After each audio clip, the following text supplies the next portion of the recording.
Hello, Money Queens and listeners. Welcome to Women Behind the Millions. Let's meet the women behind the millionaires, the women supporting, guiding, celebrating women with their wealth. You will hear from women millionaires, how they got there, what they wish they had known, what got them to be a millionaire, the emotional side, the spiritual side, the practical side of wealth. You'll also get to meet the women behind the scenes helping make it happen. Let's dive into Women Behind the Millions. I am Jessica Weaver, your host, best-selling author of 3 books, wealth advisor, and founder of the Women's Wealth Boutique. Let's start meeting the women.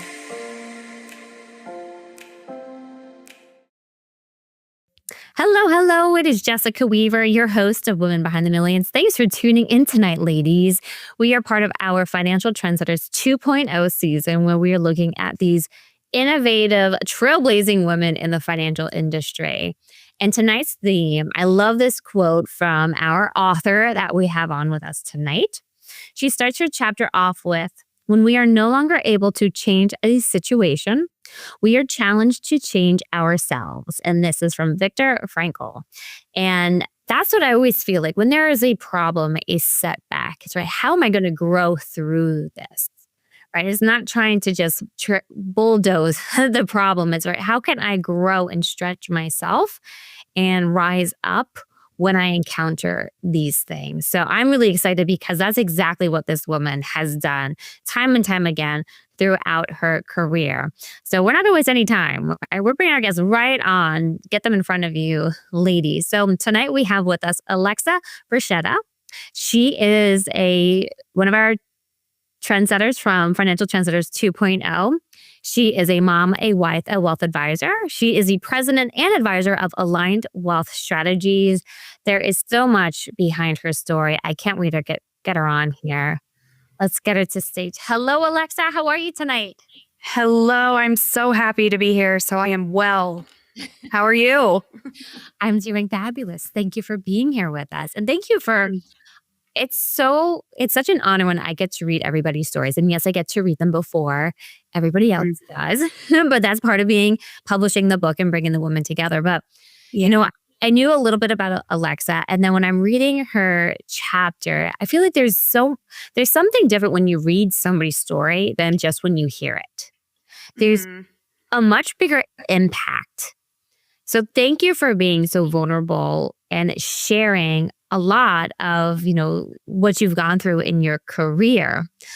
Before we even dive into your career, Alexa, you started gymnastics at 18 months old. I did. My mom said I was flipping off everything. I wouldn't sit still. So she needed an outlet for my energy. So she put me in a mommy and me class and I never stopped. Never stopped. Gymnastics, that is a tough sport. And I am grateful and blessed that I am one of the few that have left really unscathed from major injury too. So blessed in that regard. But yes, it is very tough. What was the schedule like? What was your life like back then in gymnastics? I think the height of it was in high school. It wasn't even as bad in college, but in high school, I would get up at 5:45. I'd have to be at school and in class by, I think class started at 7:35, weird start schedule. I'd leave at 3 and then I'd go to the gym and I was there until 9 o'clock. I'd come home, do more homework sometimes till 11, 12 at night, and then do it all over again. Was there burnout? Did you hit a wall at any point, or was your passion just fueling you through it all? Surprisingly, no. It was my happy place to be there. And I enjoyed doing the work too. Actually, competition was the place where it was filled with anxiety and the pressure to perform. But practice was where it didn't matter if you messed up and you got to learn and get better each day. So I actually liked practice more than competitions, even through college. Interesting. Yeah. I was very different. I played basketball through college and we changed our schedule in college where we would have practice 5 days straight in the game Saturday, Sunday. Yeah, that week straight of practice was grueling. So, but you thrived there. That's where I did. I did. When we would come back from summer, we'd have September like strength and conditioning to get us back into shape. And it was so hard, but I really liked it because it was so hard. I'm weird. Well, it just speaks to your character. And you write in your chapter, growth is in your hands. Yeah. How have you taken gymnastics and what you've learned there into your career now? I mean, kind of that whole mentality, like it's in your hands to perform. And certainly in financial services, I am very respectful of the fact that I'm handling people's livelihoods and it's at the end of the day, their choice. But when I'm there to help, like, or better my practice or, just reach out to that next person, all of that is in my hands and I'm in control of it and no one else is. Yes. There's like a power behind that. Yeah. So, I don't know, inspiring, empowering. It's just like wanting to take it and run with it. Yeah. And that's what fuels me to keep going. Like, and I get excited to get out of bed in the morning and get going. So it's all in my hands and in control. And I think that's why I finally stepped into doing my own thing because I really believe and embody that. So I needed to go do it ultimately. Yes. No, that makes perfect sense. Now, yeah, we're starting to talk about it a little bit. Yeah. Going into your career now, you worked at your father's firm, and I really resonate with a lot that you were talking about in your chapter. Yeah, I worked at my father's firm. I remember stuffing envelopes as a little kid. Oh, yeah. Right? So many paper cuts. Yeah. Then filing at the office and whatnot. When did you start at your father's firm? When I was like 14. 14. Okay. Mm-hmm. Over summers and breaks. Yeah. What was it like in the early stages? What were you doing? What were you thinking about even the financial industry back then? Back then, I was just like in awe of my father. He's the person I looked up to, and it was cool because he worked a lot. He loved it. He worked till 11:30, was up at like 4:30, 5 o'clock in the morning. He didn't want or need a lot of sleep, but it was just very cool to like be around him, and like he had a huge presence, like, and I talk about it in my chapter, big shoes to fill, but he was a shorter guy, but you would think he was a giant ultimately, and just how he carried himself and the respect he kind of commanded. So it was very intimidating, but very cool to see him in his element. Yes. Yeah, I think that's what changed my perspective of what my father did being a wealth advisor too. And I saw the impact he was making on his clients' lives. Yeah. It was different from him and your father probably very modest, doesn't like to brag about it. Mm-hmm. And I didn't know any of this until I heard it from the clients. Yes. Yeah. Yeah. I mean, I had a vision of him as his daughter and someone I looked up to. But when you see it through the lens of someone else, you get a whole new level of respect. So I relate to that a lot for sure. Yes. Now, there was a phone call that changed everything. Mm-hmm. That you talk about. Take us back to that moment as much as you're willing to. Well, done a lot of therapy to be able to talk about this. But I have a tissue here. I'm still probably going to cry through it. But I had actually known he was missing leading up to the phone call. And I didn't include that in my chapter. So it was because it was a lot. I mean, There's a lot to unpack in this story, but that was the worst part of it. So I had known we couldn't find him all day. Cops were looking for him. And so finally go home. And this phone call comes through that the cops had showed up and told my mom that they found him dead, ultimately. Yeah. So I'm so sorry. I can remember what I'm wearing. I can remember where and I could it's one of those things that I'll just remember forever, good or bad. But it's a moment in my life that changed me probably down to a cellular level, and I'll never be the same. Yes. Had he gone missing before? No. Oh, No. wow.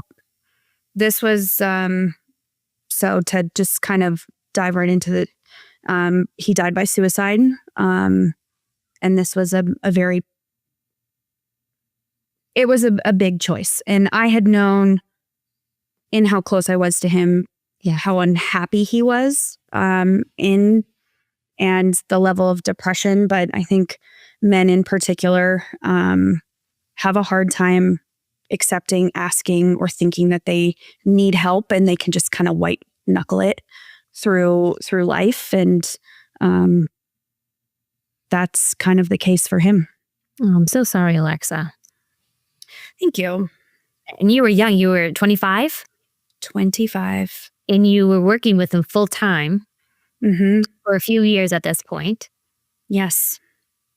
Yep. I was his assistant regional manager, if you will. The Dwight Schrute to his Michael Scott. Big office fan. And he was the owner, or he was the manager of a large territory? So the way the company had it set up is their regionals were 1099 independent contractors. Okay. So they assigned them a region to recruit and grow. Mm-hmm. However, they were free to build their business as they saw fit because they were independent contractors. Okay. So this was his practice. This was what he was building. He's no longer there. What happens? Right. I was just on with an attorney talking about our own succession plans, continuity plans, right? Yeah.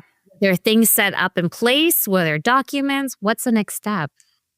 So would have been lovely if there was more set up in place. But he had made known to his higher ups that he was bringing me on and preparing me we would switch roles, essentially. In their contracts, they actually had it written at one point in time, I'm not sure if it's still there today, that at 65, the contract was like null and void, kind of like pilot rules. Oh, wow. Okay. And they let people go past that as long as they were still producing, but essentially they wanted to give people the out. And so we kind of said at 65, we'll switch. So this happened. There was no formal documents in place. He wrote it in the letter he wrote to me that he had let it be known that this was the case. In his will, he willed me all of the business, if you will.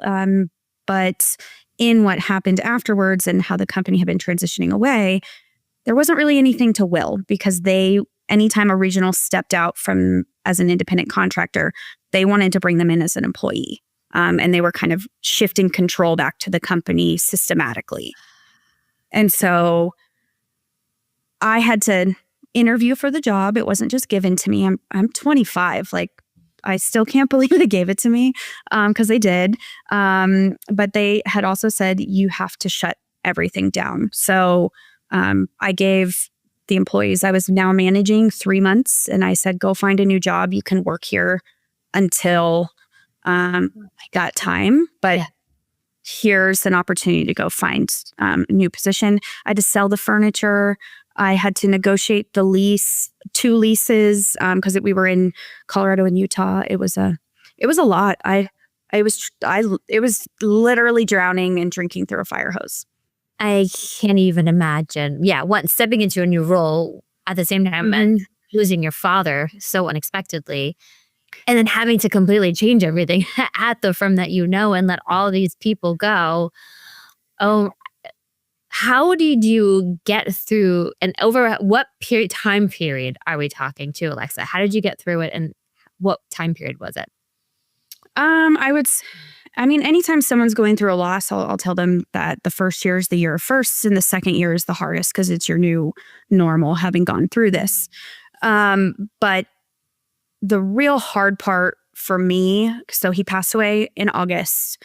And then I had till December 31st to kind of close all of that up. And my new contract not a lot of time would start. Yeah.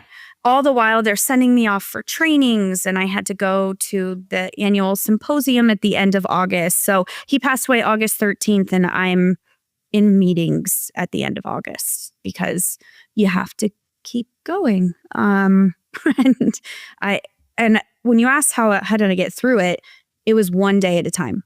And I couldn't look ahead. I had to take what came to me in that day and what needed to get done. And I was given some space, in shutting down the business and kind of staunch the bleeding if there was any. But those 3 to 4 months were a lot. Insane. As I was reading your chapter, and you have to grab her book. We'll get to this point, and then we're going to show you where you can grab the book, a little bit more about Financial Trendsetters 2.0. I kept thinking, you're grieving the loss of your father.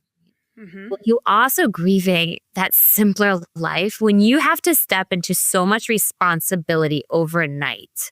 Mm-hmm. Was there part of you like, if I could just go back to like a little bit that I was managing? You didn't even have time to think about it. I didn't have time to think about it. And I think that's ultimately after the 5-year point when I started to get like really frustrated and like feeling boxed in. I think that's the point when I was like, it shouldn't be like this. And I shouldn't feel this way. And so I will say I was not, by design, by choice, no one really thought of it because of how I was carrying myself. I wasn't really actually given the space to grieve and fully feel that. I have some well-meaning friends who forced me and paid for therapy sessions in that first year. But that was like a Band-Aid. I didn't do real serious therapy to like feel it, move through it till 6, 7, 8 years afterwards. Wow. Long time. Mm-hmm. I had to keep going. There was all this responsibility. I had to move and just go. Survival mode. Just push through and look back like, how did I even do that? Yeah. I still don't know. Exhausting. I still don't know. My goodness. Well, we're going to take a look at Financial Trendsetters 2.0, and then we're going to talk about that next huge pivotal moment of Alexa's career and what she's now building. Yeah. What happens when 13 powerhouse women in finance share their stories? You get Financial Trendsetters 2, a bold, inspiring collection from women who are reshaping the financial industry from the inside out. These aren't just advisors, they're creators, connectors, trailblazers. Each chapter reveals the real stories behind their rise, how they're building wealth, redefining leadership, and creating a lasting, iconic legacy. Sharing their real stories of growth, grit, and owning their brilliance. Proceeds from sales of Financial Trendsetters 2 go to support a scholarship for young women entering finance. Available now on Amazon. All right, we are back with Alexa here of Aligned Wealth Strategies. Fascinating story, everything that you have gone through. And one of my notes was, when was the moment when it was time to leave behind your father's kind of shadow and the Good Old Boys Club and launch something of your own? What was that moment, Alexa? So it's 2 parts. And I don't recommend the first part to anyone. I quit in a meeting with my manager, no plans. And I just said, anything is better than this, and feeling this way. And I didn't include it in the book, but I literally went to Disney World. I quit on Monday, went to Disney World on Thursday. You did not. What? I did. And I felt light as a cloud. It was amazing. You're on the roller coasters, hands up. Hi, yes. Becky. Hi, Minnie. Let's. Yes, it was amazing. And I did. I really did. I felt a weight lifted off of my shoulders. Like it was like a visceral thing I could feel was gone in leaving that. And so I reached into my network.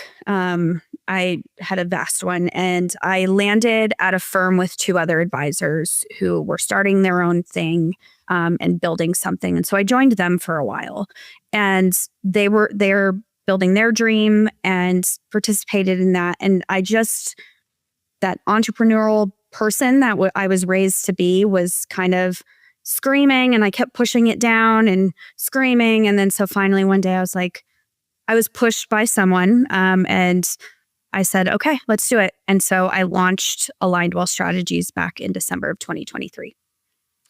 Amazing. So 2.5 years in, what has surprised you the most with launching your own firm?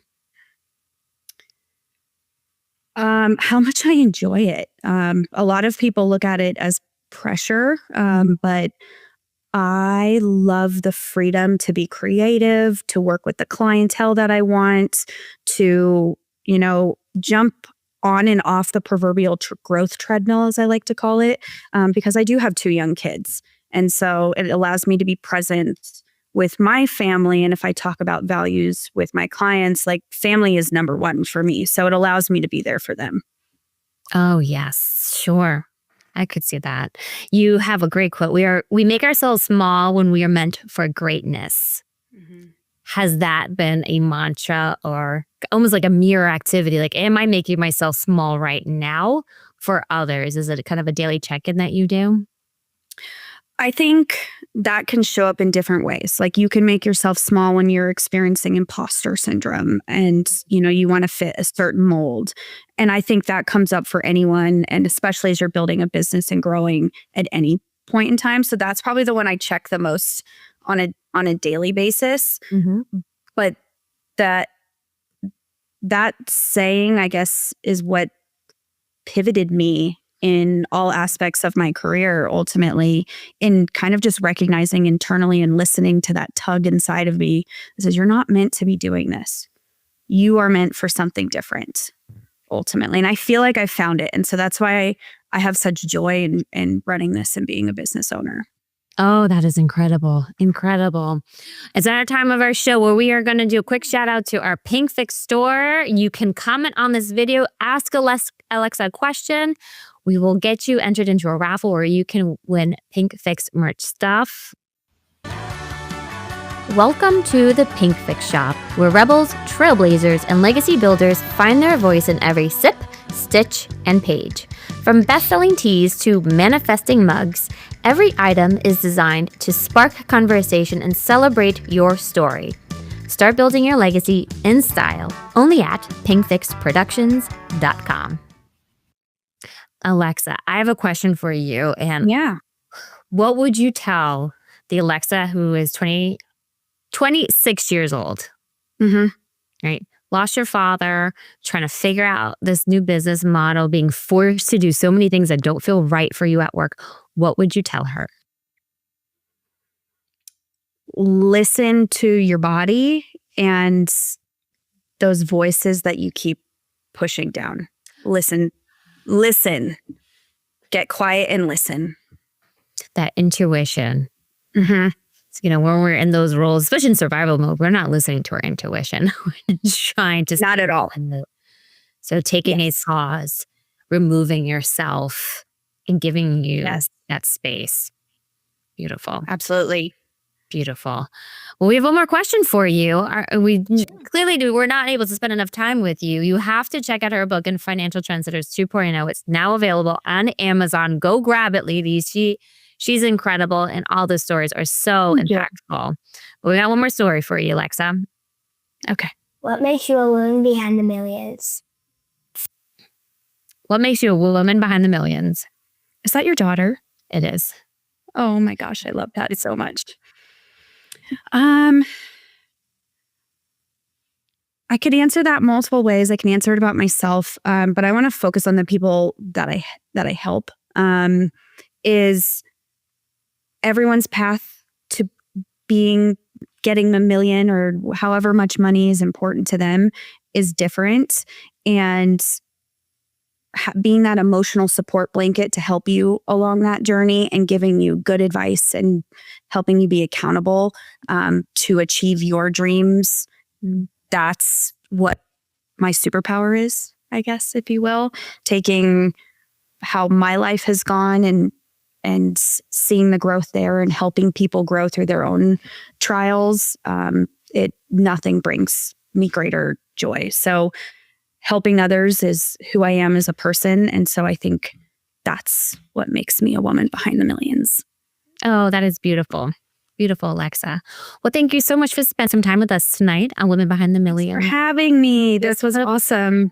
for sharing it, being vulnerable, and to do the work that you do, to be passionate about what you do too is so refreshing in this industry, to be genuine like that. So I applaud you. There's so much growth. You're just going to be a huge pillar in this industry, and especially for women too. So thank you, Alexa. And thank you, all of you ladies and money queens, for watching us here. We will see you next week for another episode of Women Behind the Millions. And stay tuned, because at 8 o'clock, we have Care Conversations with Amanda Stillwell, one of our amazing advisors here at the Wealth Boutique. We will see you all then. Awesome. Hey, money queens, looking to get your wealth to that next level, 7, 8, 9 figures? Follow us on Instagram at PinkFixMyMoney and at Women's Wealth Boutique for more millionaire money tips.